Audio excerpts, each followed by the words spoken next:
Hi, and welcome back to another episode of Cooking with the Cripple. I'm your host, the Cripple. Today we're going to be making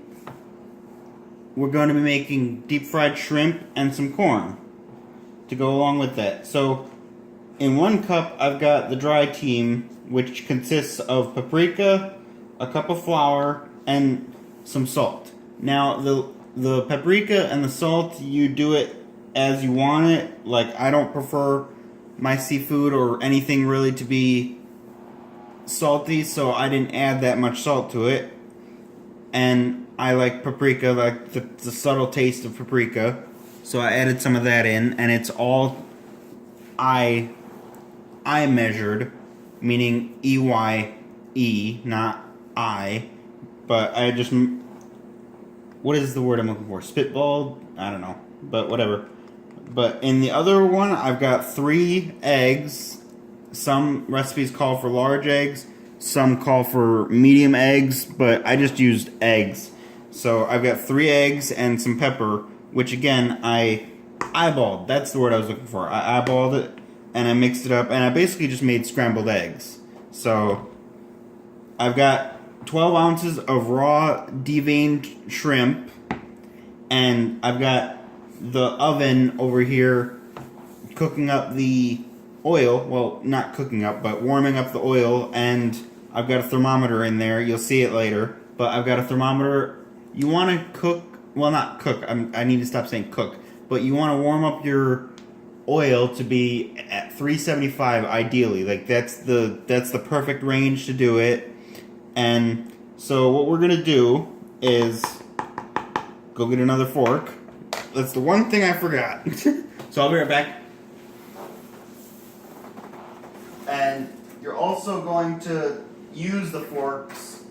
I'm going to grab 2 just to show you, but you don't want to contaminate your wet team with your dry team.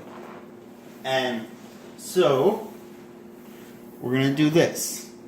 We're going to go, red is, come on now, cooperate with me. Thank you. Red is wet team. Wet team.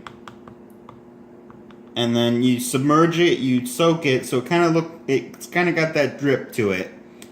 And then just throw it in there. And then you use the orange one to mix it around. Oh shoot, I forgot something. I forgot another bowl to put the finished product in, so I will be right back. Okay, I'm sorry about that, but you need a final bowl for your finished product. So what you want to do is take the wet team and move it away out of the sight, or not the sight, but the line of the dry team once it's completely done. Get back in there. And you always want to wash your hands before you start cooking. So make sure your hands are thoroughly washed. And before you even start cooking, when you thaw these shrimp out, you want to make sure to inspect. You want to make sure to inspect every single shrimp individually to make sure that the vein is gone, because you will have some veins that sneak by, and you don't want that to contaminate the taste. Why do I want to say contaminate? It's contaminate. I'm sorry, I'm having difficulties with my words. So you shake off the excess. There's a lot of excess on that. And then you just push it off. And then you just repeat the process over and over with. So I will get back to you as soon as I'm done with that. Now, the reason why you want to use 2 individual forks and not your hands is because when the wet team gets introduced to the dry team, it becomes sticky, and you develop what chefs call club hand, where your hand consists of the batter, and it looks like basically deep fried hot dogs before they're deep fried. So that's the reason why you want to use some utensil besides your own hand, because that way you don't get it all over and you don't create a bigger mess than you have to. So that's the reason why I'm using forks instead of my own hands. But yeah, I just thought I'd share that little tidbit. Here is a perfect example of what club hand would look like. You see how all the batter is collected up? that would basically be your fingers if you were to do it by hand. Now when you're doing this, you always want to make sure to shake off all the excess. Oh, of course I dropped it back in, so I gotta reshake. But that's perfect. But you always want to shake off any excess because you're not just making batter, you're making battered food. So you don't want to be wasteful when it comes to this kind of stuff. And another reason why you'd want to avoid using the same fork that you used on the eggs is because of salmonella and stuff like that. Like there's a chance that you could get salmonella from the egg. So this egg is raw, so you don't want to cross-contaminate your whole entire batter. So that's another reason why you switch forks when you're doing this kind of thing. Don't be afraid to make more when you run out of one ingredient, because I had to go make some more batter. But if you run out of, let's say, the batter or the eggs, don't be afraid to make more. Well, in the eggs case, you crack more, but tomato. But okay, I'm going to get back to doing this, and I'll hit you guys up when I'm done. Alright, so as you can see from this, all the shrimp are well battered. I know some look less batter than others, but that's because the batter has had time to soak and just turn translucent. So that's the reason why that is. So we're going to take these bad boys over to the... Sorry, I not blacked out, but my head went dizzy for a second. But we're going to take these over to the oven, and we're going to get started on deep frying them. But I'll see you in a minute. Okay, so now I've got the oil cooking. As you can see, like I said before at the beginning of the video, the ideal temperature for deep frying is 375. So I will get back to you guys when we're done with that.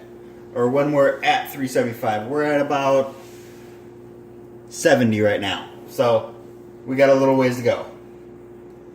Okay, so we're back, and the thermometer reads almost 380, so that is perfect.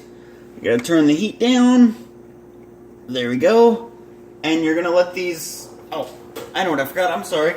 But you're gonna let these cook for about 3 to 5 seconds, I think, if my advisor is correct. So 3 to 5 seconds, and forget it. I'll just grab this thing.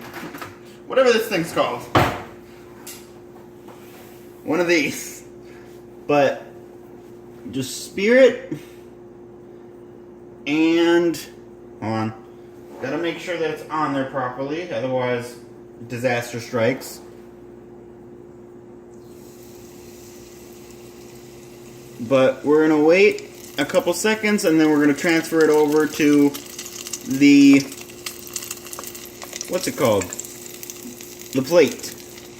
So this process might take longer, but in the meantime, when I was preparing this idea, one of my friends, he said don't burn the shrimp when I told him what I was doing.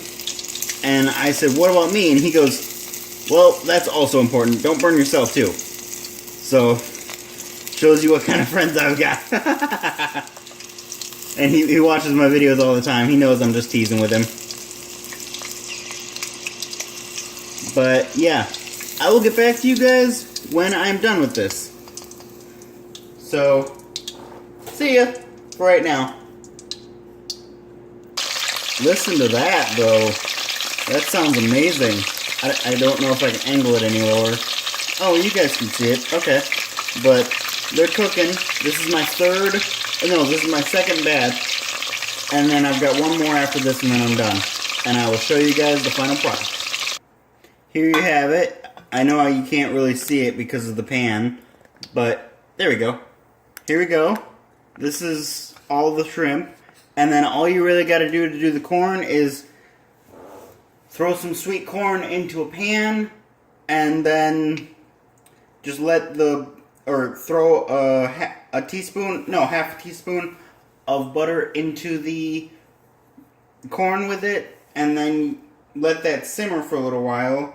And I'm sorry I'm not showing you guys, but the camera is taking up most of the space, so I can't really show you, but I'm telling you how. And then when you let that simmer and you stir it in and let it melt, you just let the natural broth or juice or whatever you want to call it that's in the can with the sweet corn just warm up, and then you put it up, you plate it, and then you're done. So yeah, this has been Cooking with the Cripple. I'm your host, the Cripple, and I hope you have a pleasant day. That's really good. Bye-bye.